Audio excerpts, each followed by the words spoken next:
Chapter 3.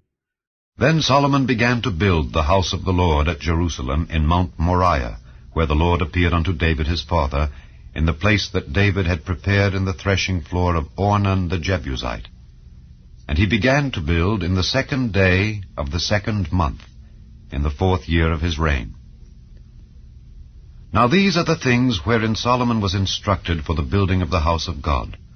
The length by cubits after the first measure was 60 cubits, and the breadth 20 cubits. And the porch that was in the front of the house, the length of it was according to the breadth of the house, 20 cubits. And the height was 120, and he overlaid it within with pure gold. And the greater house he sealed with fir tree, which he overlaid with fine gold, and set thereon palm trees and chains. And he garnished the house with precious stones for beauty, and the gold was gold of Parvaim. He overlaid also the house, the beams, the posts, and the walls thereof, and the doors thereof with gold, and graved cherubims on the walls.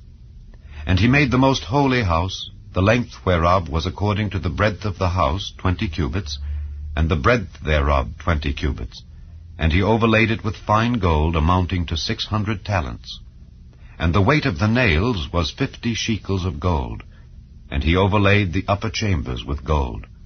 And in the most holy house he made 2 cherubims of image work, and overlaid them with gold. And the wings of the cherubims were 20 cubits long.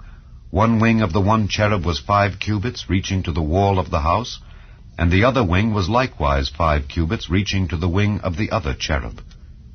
And one wing of the other cherub was 5 cubits, reaching to the wall of the house, and the other wing was 5 cubits also, joining to the wing of the other cherub. The wings of these cherubims spread themselves forth 20 cubits, and they stood on their feet, and their faces were inward. And he made the veil of blue and purple and crimson and fine linen, and wrought cherubims thereon. Also he made before the house 2 pillars of 30 and 5 cubits high, and the chapiter that was on the top of each of them was 5 cubits. And he made chains, as in the oracle, and put them on the heads of the pillars, and made 100 pomegranates, and put them on the chains. And he reared up the pillars before the temple, one on the right hand, and the other on the left, and called the name of that on the right hand Jachin, and the name of that on the left Boaz.